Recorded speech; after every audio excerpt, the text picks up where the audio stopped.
Hakim pra-peradilan menyatakan penetapan Peggy sebagai tersangka tidak sah.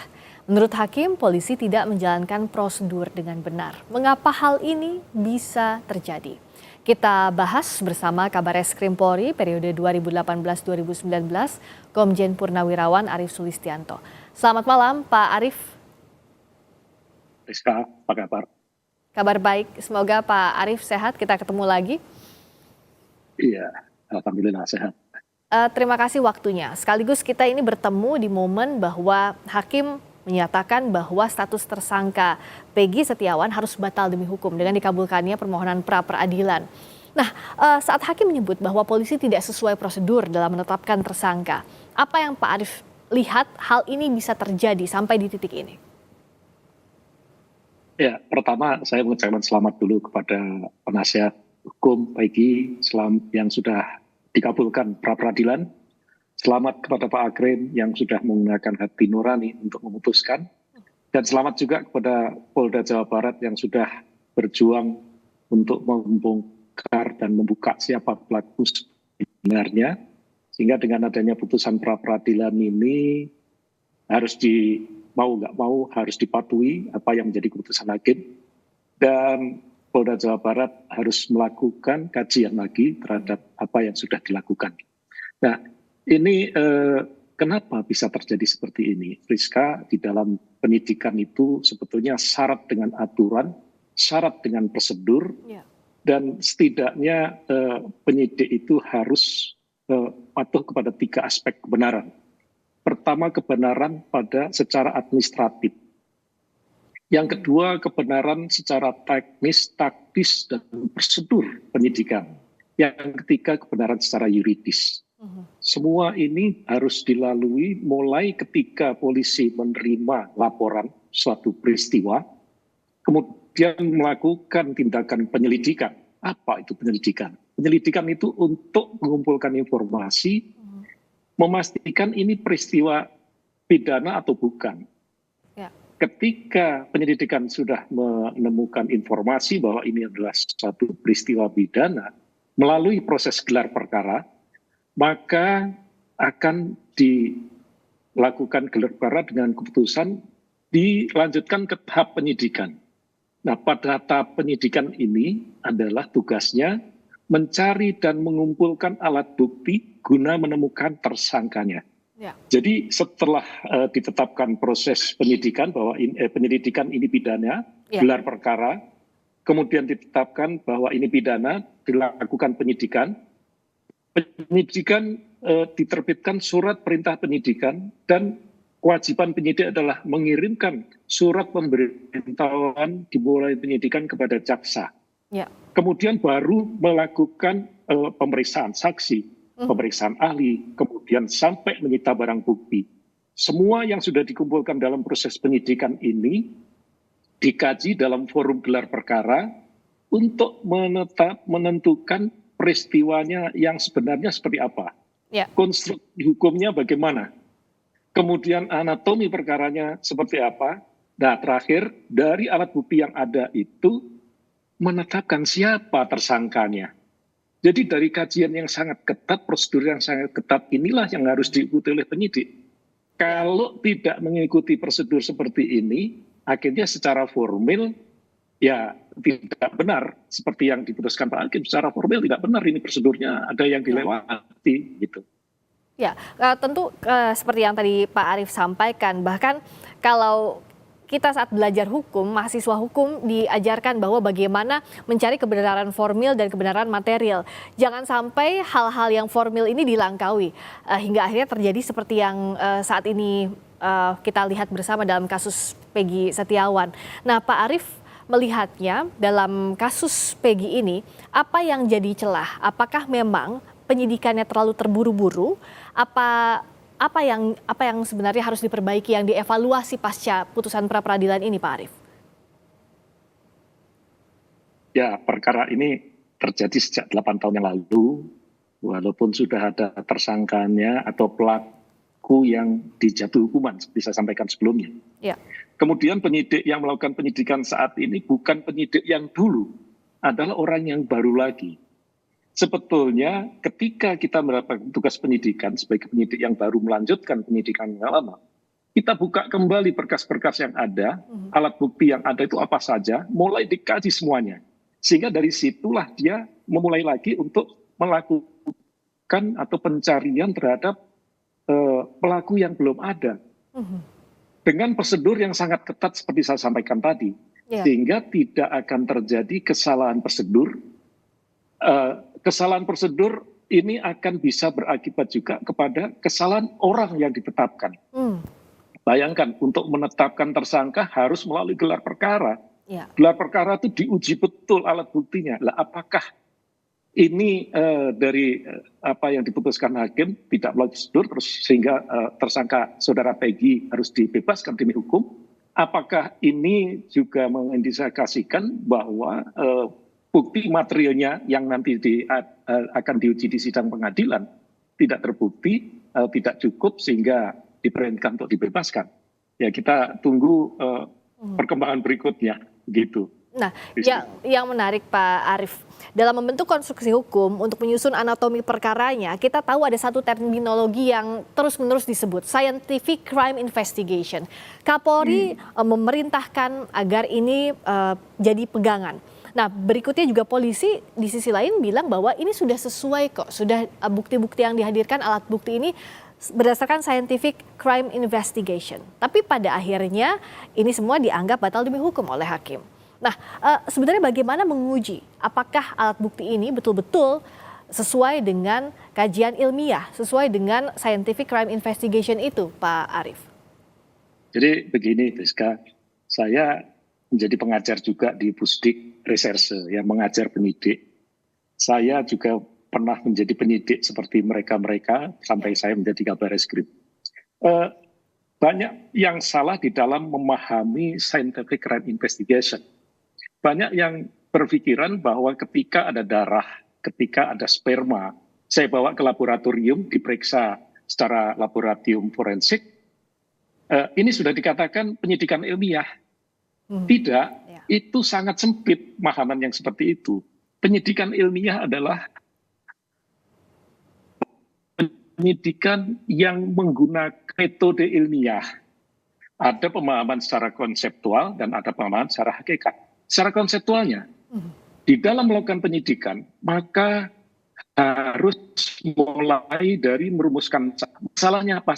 Ini ada korban tergeletak di sungai. Apakah ini kecelakaan? Apakah ini pembunuhan? Apakah ini perkosaan? Kita nggak tahu, polisi karena juga tidak tahu waktu kejadian. Disitulah dia mulai merumuskan masalahnya. Kemudian dia mengumpulkan, oh ada sepeda motor, kok ada sperma, ada dikirim ke labor. Dari informasi ini mulai dia membuat hipotesis. Ini ada seperti ini, oh kira-kira ini pembunuhan. Atau ini kira-kira kecelakaan biasa. Mulai dia melakukan pengumpulan fakta. Penyidikan itu tadi untuk mendapatkan fakta-fakta. Semua fakta yang terkumpul tadi menyimpulkan, oh ini rupanya pembunuhan. Siapa pelakunya? Itulah mengolah data dan menganalisis. Baru nanti setelah lengkap semuanya yang saya katakan tadi, melakukan bagaimana peristiwanya sampai diputuskan bahwa ini tersangkanya, itu kesimpulan. Langkah-langkah itulah yang disebut dengan menerapkan metode ilmiah. Nah, hakikatnya apa? Metode ilmiah itu satu langkah yang untuk menemukan kebenaran harus dilandasi dengan kejujuran, kebenaran untuk mendapatkan kebenaran yang sebenarnya, bukan dari prosedur-prosedur yang salah. Jadi bukan kalau kita menemukan barang bukti dikirim ke lapor, itu salah satu bagian kecil dari satu langkah metode ilmiah, yaitu mencari alat bukti. Begitu, Rizka. Ya, itu hanya bagian sempit, jangan dimaknai secara sempit itu ya, Pak Arief. Nah, pertanyaan berikutnya tentu yang sangat penting adalah what's next? Apa setelah ini? Bagaimana yang harus dilakukan polisi dalam mengungkap kasus pembunuhan Vina dan Eki? Karena kan kalau berdasarkan putusan hakim sebelumnya bahwa ada 3 DPO sebenarnya yang masih dalam pencarian. Nah, pertama, apakah artinya dengan status Peggy sekarang tidak ada celah bagi Peggy digali kembali atau diulik kembali sehingga ada celah menetapkan Peggy kembali sebagai tersangka dengan bukti lainnya, itu satu. Yang kedua, apakah dari mana penyidik harus memulai untuk mencari tersangka pembunuhan Vina yang sebenarnya, Pak Arief? Oke. Pertama yang harus dilakukan adalah melakukan evaluasi atau audit investigasi terhadap penyidikan dengan tersangkanya saudara Peggy yang saat ini oleh Hakim pra-peradilan diperintahkan untuk dikeluarkan. Dikaji apakah ini kesalahan prosedur sehingga dibebaskan, atau mungkin ada kekurangan bukti material. Nah, ini dibuktikan di sidang pengadilan. Kalau kesalahan prosedur dibenarkan nanti prosedurnya. Tapi kalau memang error in persona, salah orangnya, ya berarti ada tersangka yang lain lagi. Itu yang pertama. Yang kedua, karena ini penyidikan lanjutan dari penyidikan yang tersangkanya atau pelakunya sudah dihukum, maka penyidik harus mengkaji, mencermati, mempelajari kembali berkas-berkas perkara dari pelaku yang sudah dihukum. Apa yang ada? Nah, yang ketiga adalah melakukan audit investigasi secara utuh terhadap proses yang terjadi dari tahun 2016 sampai dengan saat ini. Siapa penyidiknya yang dulu? Sehingga di sini nanti Mabes Polri atau Baris Krim Polri sebagai pembina fungsi akan bisa mengetahui di mana letak kelemahannya. Apakah kelemahannya itu dari penyidikan awalnya yang tidak benar, atau dari awalnya sudah benar, tapi penyidikan lanjutnya tidak benar. Ini untuk bahan evaluasi dan pembenahan. Jangan sampai masalah seperti ini terulang kembali. Nah, 3 hal ini yang harus dilakukan. Kalau dari 3 langkah yang sudah saya sampaikan tadi, ada penyimpangan prosedur, ada kesalahan, apalagi kesalahan disengaja, ya ditindak dengan tegas. Jangan sampai gara-gara kesalahan segelintir penyidik yang tidak proper dalam menjalankan tugas, institusi yang jadi bulan-bulanan publik gitu. Nah, ini yang dihadapi oleh penyidik saat ini. Dia melanjutkan, kemudian melanjutkan penyidikan yang sudah 8 tahun, kemudian didera polemik dari publik, sorotan publik. Di satu sisi dia harus membuktikan penyidikan, di sisi lain dia harus mengcounter berbagai isu, berbagai cemoohan, berbagai tuntutan. Nah, inilah yang memang dibutuhkan penyidik dan pimpinan penyidik yang memang berjiwa pemimpin, yang tegar dia. Fokus pada penyidikan itu. Iya, Pak Arief, artinya kalau dari penjelasan tadi, yang pertama kan harus audit investigasi soal untuk menemukan bagaimana sebenarnya siapa-siapa saja yang terlibat dalam kasus ini, tersangka sebenarnya begitu. Yang kedua adalah jikalau memang ada kesalahan prosedur, ada kesalahan sengaja maupun tidak disengaja dari penyidik, artinya apakah sanksi juga bisa dikenakan terhadap penyidik? Iya, ada sanksinya. Kalau itu melanggar prosedur etika profesi, pasti akan kena sanksi kode etik. Nanti ada kelompok-kelompok perbuatannya. Kalau memang ada penyimpangan yang masuk ke ranah pidana, ya diproses pidana. Kalau disiplin, ada 3 setidaknya sanksi yang diberikan itu. Disiplin, kode etik, dan kalau ada pidana, sanksi pidana. Inilah beratnya menjadi penyidik. Makanya menjadi penyidik itu tidak boleh sembarangan. Dia harus hati-hati, harus cermat, dan harus profesional.